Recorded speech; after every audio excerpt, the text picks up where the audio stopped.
அரசியல்களுடன் உறவுகளுக்கு வணக்கம். சீமான் ஆட்சி அமைப்பது உறுதி, உருவாகும் மெகா கூட்டணி. இந்த தலைப்பு குறித்து தான் இந்த காணொலியில் நம்ம விரிவாக பார்க்க இருக்கோம்.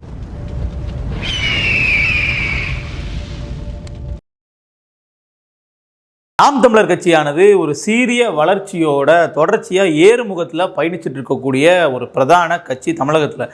இந்த கட்சியானது ஆட்சிக்கு எப்போது வரும் அப்படிங்கிற ஒரு கேள்வி பலருக்குமே இருக்கும். ஏன்னா தொடர்ச்சியாக ஒரு வளர்ச்சி பாதையிலேயே போயிட்டு இருக்காங்க. ஆனால் சட்டமன்ற உறுப்பினர்கள் வருவது எப்போது, சட்டசபையில் அரியணை ஏறுவது எப்போது அப்படிங்கிற கேள்வி எல்லாருக்குமே மனசுக்குள்ள இருந்துக்கிட்டே இருக்கும். ஸோ நாங்கள் இப்படி தான் ஆட்சி அமைக்க போகிறோம் அப்படிங்கிற அந்த ஒரு செயல்முறையை, அந்த ஒரு வரைவு திட்டத்தை சீமான் அவர்கள் சமீபத்தில் ஒரு ஊடகத்திற்கு கொடுத்த பேட்டியில் வெளிப்படையாக சொல்லியிருக்கிறாங்க. ஸோ சீமான் அவர்களுடைய அந்த பேட்டியே அவருடைய அடுத்த வரக்கூடிய தேர்தல்களுக்கான செயல் திட்டமாக நமக்கு தெரியுது. மேலும் எப்போது நாங்கள் ஆட்சி கட்டிலை பிடிப்போம் அப்படிங்கிறதையும் ஒரு ப்ளூ பிரிண்ட் போட்டு கொடுத்துருக்காரு சீமான் அவர்கள். இனி வரக்கூடிய 2026 தேர்தல் அப்படிங்கிறது நாம் தமிழர் கட்சி தங்களை 2 மடங்கு வளர்த்து கொள்வதற்கு முதற்கொண்டு வாய்ப்பு உள்ள தேர்தலாக பார்க்கப்படுது. ஏன்னா சட்டமன்றம் அப்படிங்கிறது தான் சீமான் அவர்களினுடைய அந்த கிரவுண்டு. பாராளுமன்ற தேர்தல் அப்படிங்கிறதுலேயே ஒரு விழுக்காடு நீங்கள் மேலே ஏறிட்டீங்க அப்படின்னா சட்டமன்றத்தில் நீங்கள் நிச்சயமாக பெரிய அளவுக்கு ஏறுவீங்க அப்படிங்கிறது பலருடைய ஒரு கருதுகோளாக இருக்குது. அதன் அடிப்படையில் தான் சீமான் அவர்கள்கிட்ட இந்த கேள்வியை கேட்குறாங்க. சீமான் அவர்கள் நினைத்தால் பாமக, விசிக, தமிழக வாழ்வுரிமை கட்சி போன்ற கட்சிகளை இணைத்து தமிழ்நாட்டில் ஒரு பெரிய மெகா கூட்டணியை உருவாக்கி நீங்கள் ஆட்சியை பிடிக்கலாமே அப்படின்னு சொல்லி கேட்குறாங்க. அதற்கு சீமான் அவர்கள் நிச்சயமாக நாங்கள் அதை பண்ணலாம், நான் அதை பண்ண தான் போகிறேன், ஆனால் இப்போ இல்லை, 2026 இல்லை, அடுத்து வரக்கூடிய சட்டசபை தேர்தலில் அது பண்ணுவதற்கான சாத்தியக்கூறுகள் இருக்கிறதா சொல்கிறாங்க. இன்னும் சொல்லப்போனால் ரொம்ப வெளிப்படையாக சீமான் அவர்கள் சொல்லியிருக்காங்க, 20 விழுக்காடு வாக்குகள் எடுக்கிற வரைக்கும் என்கிட்ட வர்றதுக்கு அவர்கள் தயங்குவாங்க. நம்ம நாம் தமிழர் கட்சியோட இணைந்து ஒரு மெகா கூட்டணியை உருவாக்குவதற்கு அவர்கள் தயங்குவாங்க. 20 விழுக்காடை நாம் தமிழர் கட்சி தனித்தே தொட்டு விட்டது என்றால் அதற்கப்புறம் நாம் சொல்கிறது தான் இங்கே நடக்கும், நம்ம கூட கூட்டணிக்கு நிச்சயமாக வருவாங்க, அவர்களுக்கு ஒரு மிகப்பெரிய அளவு நம்பிக்கை வரும், நாம் ஜெயிச்சிருவோம் அப்படின்ட்டு, அதுக்கப்புறம் நம்ம கூட தானாக வருவாங்க அப்படிங்கிறது சீமான் அவர்களினுடைய கருதுகோளாக இருக்குது. நீங்கள் நல்லா தெளிவாக பார்த்தீங்க அப்படின்னா நாம் தமிழர் கட்சியானது கிட்டத்தட்ட 8 விழுக்காடு வாக்குகளை இப்போ வச்சுருக்காங்க. இது 20 மாறுறதுக்கு சீமான் அவர்கள் வைத்துள்ள செயல் திட்டம் அப்படிங்கிறது கிட்டத்தட்ட பார்த்தீங்கன்னா அடுத்தடுத்து வரக்கூடிய தேர்தல்களை செய்யணும்னு சொல்லி சொல்கிறாங்க. சீமான் அவர்கள் இந்த செயல் திட்டம் இப்போ எப்படி சாத்தியமாகும் அப்படிங்கிறதும் ஒரு கேள்வியாக இருக்கலாம். அதற்கு நம்ம ரொம்ப எளிமையாகவே இதுக்கு நம்ம பதிலை சொல்ல முடியும். இப்போ நாம் தமிழர் கட்சி கடந்த 2024 நாடாளுமன்ற தேர்தலில் 8 விழுக்காடு வாக்குகள் வைத்திருக்காங்க. ஸோ நம்ம முதலே சொன்னது மாதிரி 2026 சட்டமன்ற தேர்தலில் அவர்கள் தங்களுடைய வாக்கு வங்கி இரட்டி பார்க்கறதுக்கான முயற்சிகள் தான் ஈடுபடுவாங்க. அது நிச்சயமாக ஒரு 18 - 20 விழுக்காடு வாக்குகள் வரைக்கும் அவர்களுக்கு கிடைப்பதற்கான சாத்திய இருக்கு. இப்ப அப்படியே நம்ம சீமான் அவர்கள் சொன்னது மாதிரி பாமக, விசிக இந்த மாதிரியான கட்சிகளை உள்ள கொண்டு வர்றது அப்படிங்கிற மாதிரியான ஒரு செயல்திட்டத்தை நம்ம பார்த்தோம் அப்படின்னா பாமக 2016 ஆண்டிலேயே கிட்டத்தட்ட 5 விழுக்காடு வாக்குகளை அவர்களுக்கு வைத்திருந்தாங்க. அதற்கு அடுத்த தேர்தல்களையும் தொடர்ச்சியாக களம் கண்டிருக்காங்க. இப்போ 2026 தேர்தல்களை தாண்டி அவர்களுடைய வாக்கு வங்கி நிச்சயமாக ஒரு 7 - 10 விழுக்காடு வாக்குகளாக கண்டிப்பாக இருக்கும். அதே மாதிரி தான் விசிகாவுக்கும் பார்த்தீங்கன்னா நியர்லி ஒரு 10 விழுக்காடு வாக்குகள் அவர்களால் செக்யூர் பண்ண முடியும். தொடர்ச்சியாக அவர்கள் இதே மாதிரி களம் கண்டாங்க அப்படின்னாலும் அப்போ இந்த வாக்குகளை நாம ஒரு கூட்டமைப்பாக எடுத்துக்கிட்டோம் அப்படின்னா நாம் தமிழர் கட்சிக்கு ஒரு 18 விழுக்காடு குறைந்தபட்சமாக எடுத்துக்கலாம், 20 கூட வச்சுக்கலாம், 18 நம்ம எடுத்துக்கிட்டாலும் கூட அதே மாதிரி விசிக, பாமகவுக்கு தலா 7 விழுக்காடு வச்சுக்கிட்டோம் அப்படின்னா கிட்டத்தட்ட பார்த்தீங்கன்னா ஒரு 30 - 34 விழுக்காடு ரொம்பவே எளிமையாக அந்த கூட்டணியினால பெற முடியும். இதுதான் சீமான் அவர்களினுடைய அந்த ஒரு மெகா கூட்டணியை ஒரு வெற்றி கூட்டணியை மாற்றக்கூடிய ஒரு கணக்குகளாக இருக்கு. இப்போ நம்ம சொன்ன கணக்குகள் எல்லாமே 2026 சட்டமன்ற தேர்தல் முடிவுகளாக இவர்களுக்கு கிடைக்க போற விஷயத்தை தான் நம்ம பார்க்குறோம். ஆனால் 2031 சட்டமன்ற தேர்தல் நம்ம எடுத்துக்கிட்டோம் அப்படின்னா அந்த வாக்குகள் இதை விட இன்னுமே அதிகமாகும் அப்படிங்கிறதே நம்ம புரிஞ்சுக்க முடியும். மேலும் தான் ஏற்கனவே 4 பொது தேர்தல்கள்லையுமே தோல்வி சந்திச்சிருந்தாலும் தொடர்ச்சியாக தனிச்சே நிற்கிறேன், அதனால தான் மக்கள் எனக்கு வாக்கு செலுத்துறாங்க, அப்போ இப்போ நான் கூட்டணி போனால் சரியா இருக்காது, நான் இன்னும் தேர்தல்களை தனித்து தான் சந்திக்கணும், அப்போ இன்னும் மக்கள் என் மேலே பெரிய அளவு நம்பிக்கை வச்சு நம்மளை ஒரு இப்போ இருக்கக்கூடிய ஆளும் தரப்பினருக்கும் எதிர் தரப்பினருக்கும் ஒரு மாற்றாக நம்மளை கருதும் போது தான் நாம் நம்மளுடைய தலைமையில் ஒரு கூட்டணி அமைக்கணும், அதுதான் வெற்றி கூட்டணி அமையும் அப்படிங்கிறது சீமான் அவர்களினுடைய வாதமாக இருக்குது. ஸோ 4 தேர்தல்கள் தோல்வி சந்தித்தாலும் நாங்கள் தனித்து தான் நிற்போம் அப்படிங்கிறதையும் உறுதிப்பட சொல்லியிருக்காங்க. ஸோ இதன் மூலமாக 2026 கூட்டணி இல்லை அப்படிங்கிறதும் உறுதிப்படுச்சு. ஆனால் நிச்சயமாக எதிர்காலத்தில் நாம் தமிழர் தலைமையில் ஒரு அணி அமையும் அப்படிங்கிறதுலையும் மாற்றுக்கிறது இல்லை. தமிழகத்தில் யாரெல்லாம் ஆட்சி மாற்றத்தை விரும்புகிறாங்களோ அவர்களுக்கான ஒரு களத்தை அமைத்து கொடுப்பது தான் என்னுடைய வேலை அப்படின்னு சொல்லியிருக்காங்க.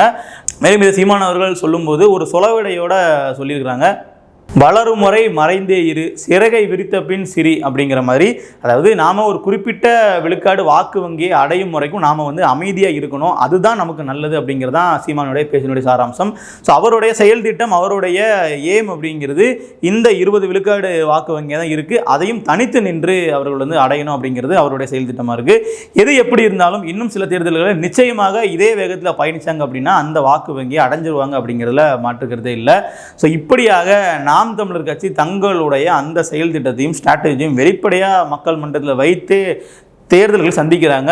அதுலேயும் சொல்லப்போனால் இப்போ அடுத்து வரக்கூடிய தேர்தல் அப்படிங்கிறது 4 அணியாக நடந்தாலும் என்ன, 5 அணியாக நடந்தாலும் என்ன, நாங்கள் தனித்து தான் தேர்தலில் களம் காண போகிறோம் அப்படிங்கிறதையும் சீமானவர்கள் உறுதிப்பட அந்த பேட்டியில் சொல்லியிருக்காங்க. அவர்கள் பயணிச்சுட்டு இருக்காங்க. இதில் நம்ம இன்னொரு விஷயமும் கவனித்து பார்க்கணும். சீமானவர்கள் அரசியல் கட்சி தொடங்கிய காலத்திலிருந்தே ஒரு சீரான பாதையில் பயணிக்கிறாங்க. குறிப்பாக யார் நம்மளுடைய எதிரி, யார் நம்மளுடைய நண்பன் அப்படிங்கிறத தெளிவாக தீர்மானித்து ஒரே கொள்கையோட பயணிச்சுட்டு வராங்கன்னு சொல்லலாம்.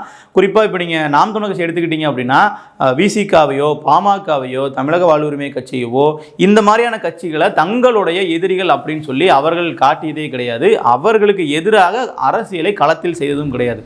நம்மளுடைய எதிரி எல்லாருமே வந்து பார்த்திங்கன்னா திமுக, அதிமுக, பாஜக, காங்கிரஸ் அப்படிங்கிறத இந்த தேர்தலுக்காக பேசுகிறவங்க கிடையாது.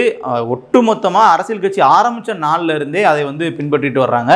இன்னும் சொல்லப்போனால் இப்போ இந்த பிற கட்சிகள் எல்லாமே வந்து பிரதான கட்சிகள் கூட கூட்டணியில் இருந்து நாம் தமிழர் குறித்து விமர்சனங்களை சொன்னாலும் அதில் அந்த விமர்சனத்திற்கு மட்டும் பதில் சொல்லுவாங்களே தவிர இந்த மாதிரி அந்த கட்சிகள் குறித்து எந்த விதமான கருத்துக்களையும் பதிவு செய்தது கிடையாது.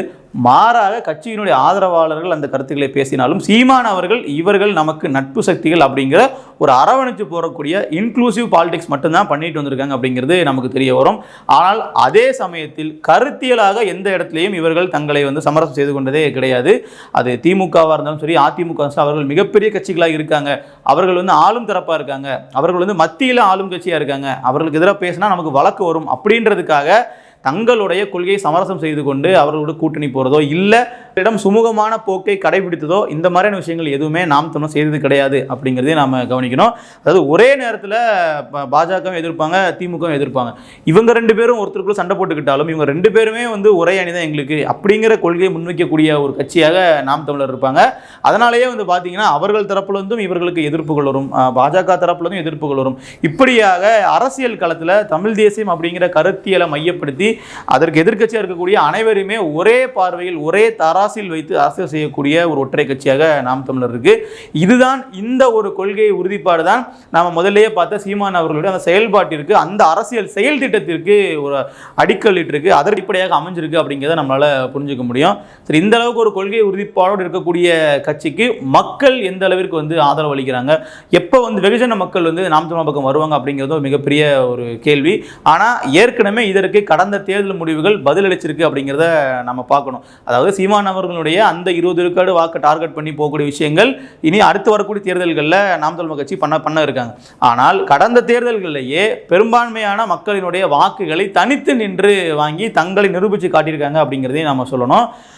ஒரே வார்த்தையில் சொல்லணும் அப்படின்னா 234 தொகுதியிலையும் போட்டியிடக்கூடிய ஒரே கட்சி அது நாம் தமிழர் கட்சின்னு நம்ம சொல்லலாம். ஏன்னா திமுக வந்தாலும் போட்டியிடுறாங்கன்னு கேட்டிங்கன்னா திமுக கூட்டணி போட்டியிடும், ஆனால் திமுக போட்டியிடுமா அப்படிங்கிறது கேள்வி. அதிமுக கூட்டணி போட்டியிடும், அதிமுக மட்டுமே போட்டியிடுமா அப்படிங்கிறது கேள்வி. திமுக 234 தொகுதி இருக்காங்க அப்படின்னா அதில் ஒரு 170 180 திமுக போட்டிடுவாங்க, மிச்சம் உள்ளதெல்லாம் கூட்டணி கட்சிகளுக்கு பிரித்து கொடுப்பாங்க. திமுகவினர் வேலை பார்ப்பாங்க. ஆனால் வேட்பாளர்னு எடுத்துக்கிட்டோம்னா உதயசூரியன் சின்னத்தில் எத்தனை இடத்துல நிற்கிறாங்கன்னு பார்த்தோம்னா அது குறைவாக தான் நிற்பாங்க. அதே நீங்கள் நாம் தமிழர் கட்சி எடுத்துக்கிட்டோம் அப்படின்னா கடந்த முறை மைக் சின்னமாக இருக்கட்டும், இல்லை அதற்கு முன்பு வந்து விவசாய சின்னமாக இருக்கட்டும், அதற்கும் முன்பு மெழுகுவர்த்தி சின்னமாக இருக்கட்டும், இந்த அனைத்து சின்னங்கள்லையுமே நாம் தமிழர் கட்சியினர் 234 தொகுதியிலையுமே போட்டிட்டு இருப்பாங்க. இதுதான் சீமான் அவர்களினுடைய ஒரு வெற்றி அப்படின்னு நாம சொல்லலாம். ஏன்னா ஆரம்ப காலகட்டத்தில் பலருமே வந்து இந்த மாதிரி எல்லா தொகுதியிலும் நாம் வந்து போட்டி போட வேண்டாம், அப்படி போட்டி போட்டோம் அப்படின்னா நாம் தொகுதிகள் மேலே வைக்கக்கூடிய கான்சன்ட்ரேஷன் குறையும், நமக்கு வந்து கட்டமைப்பு இல்லை அப்படின்லாம் சீமான் அவர்கள்கிட்டயே வந்து சொன்னதாக நாம் தமிழ் கட்சியினரே சொல்லுவாங்க. ஆனால் அதை எதையுமே வந்து கேட்டது கிடையாது. நாம் எவ்வளோ வாக்குகள் வாங்குகிறோம் அப்படிங்கிறது விஷயம் இல்லை, நாம் மக்களுக்கு முதல்ல ஒரு நம்பிக்கை ஏற்படுத்தணும். இவர்கள் சமரசம் இல்லாமல் தேர்தலுக்கு தேர்தல் தங்களுடைய நிலைப்பாட்டை மாற்றிக்கொள்ளாமல் உறுதியாக நிற்பாங்க அப்படிங்கிற ஒரு நல்ல எண்ணத்தை முதல்ல மக்கள் மனசில் பதிய வைக்கணும். அதுக்கு நாம் இதை செய்து தான் ஆகணும் அப்படின்னு சொல்லி அந்த ஒரு உள்ள தெளிவான முடிவோடு தான் சீமான் அவர்கள் இந்த விஷயத்தை வந்து மேற்கொள்கிறாங்க. ஸோ அதுதான் இதற்கு ஒரு சிறந்த உதாரணமாகவும் நாம் சொல்லலாம். ஸோ அப்பத்திலிருந்து கட்சி தொடங்கிய காலத்திலிருந்தே வந்து பார்த்தீங்கன்னா இந்த செயல் திட்டத்தோடு தான் சீமான் அவர்கள் பயணிக்கிறாங்க. அதை இப்போ வெளிப்படையாக மக்களுக்கு சொல்லவும் செய்திருக்கிறாங்க. ஸோ அதே மாதிரி வந்து பலருமே இன்னொன்றும் சொல்லுவாங்க, நீங்கள் இப்போவே வந்து கூட்டணிக்கு போனால் என்ன, 2026லேயே போனால் என்ன, பின்னாடி பண்ண போகிற விஷயத்த இனி அடுத்து வரப்போகிற தேர்தலிலே செய்தால் என்னன்ற மாதிரியான கேள்விகளும் தொடர்ச்சியாக எழுப்பப்பட்டே வருது. ஸோ அந்த மாதிரி பண்ணுறது அப்படிங்கிறது இப்போ பாதி கிணறு தாண்டினதுக்கப்புறம் கைவிடுறது மாதிரியான ஒரு கணக்காக ஆயிரும். நாம் தமிழர் மட்டுமே தனித்து பெரும்பான்மையோடு அவர்கள் ஒரு முத்திரை பதித்த கட்சியாக மாற வேண்டும். இப்போ எப்படி கொள்கையில் உறுதியாக இருக்காங்களோ அது மாதிரி வெற்றியையும் இவர்கள் வந்து உறுதிப்படுத்த வேண்டும். கிட்டத்தட்ட நாம் தமிழர் கூட சேர்ந்தால் மட்டும்தான் இங்கே நமக்கு வெற்றி கிடைக்கும் அப்படிங்கிற ஒரு நிலைமையை உருவாக்குறது தான் சீமான் அவர்களினுடைய அந்த ஒரு சீரிய செயல்பாடாக இருக்குது. ஸோ அதை முதல்ல உருவாக்குனாதான் நிச்சயமாக பிற கட்சிகள் நம்மளை நம்பி வருவாங்க. அப்போ தான் வந்து மிகப்பெரிய அளவில் ஆட்சி நிறுவ முடியும் அப்படிங்கிறதான் சீமான் அவர்கள் தொடர்ச்சியாக இந்த விஷயத்தை செயல் திட்டம் வைத்து தான் ஆரம்பத்திலேருந்தே பயணிக்கிறாங்க அப்படிங்கிறது நமக்கு புரிய வரும். அதனால தான் எத்தனையோ தேர்தல்களில் பல ஆஃபர்கள் வந்திருக்கும். அதிமுகலேருந்து கடந்த சமயத்தில் கூப்பிட்டுருந்தாங்க, பாஜக முதலமைச்சர் வேட்பாளராகவே நீங்கள் நில்லுங்கன்னு சொல்லி கூப்பிட்டுருந்தாங்க. இது எதையுமே வந்து ஏற்காமல் அந்த கொள்கைக்கு உறுதியாக நின்றதுக்கான காரணம் அடுத்து வரப்போகிற தேர்தல்களில் சீமான் அவர்களுடைய செயல் திட்டத்தை நிறைவேற்றுறதுக்காக மட்டும்தான் அப்படிங்கிறது நமக்கு தெளிவாக புரியுது. நம்ம பொறுத்திருந்து பார்க்கலாம் சீமான் அவர்களுடைய அடுத்த கட்ட அரசியல் நகர்வுகள் எந்த மாதிரி இருக்குது, ஆட்சி கட்டிலை நோக்கி அவர்களுடைய பயணம் எந்த அளவுக்கு வெற்றிகரமான பாதை அமைதுன்னு சொல்லிட்டு இது போன்ற அரசியல் குறித்த காணொலிகள் பார்ப்பதற்கு அரசியல் கருடன் சேனலை சப்ஸ்கிரைப் செய்யுங்கள். மேலும் மற்றொரு தகவலோடு உங்களை சந்திக்கும் முறை நன்றி.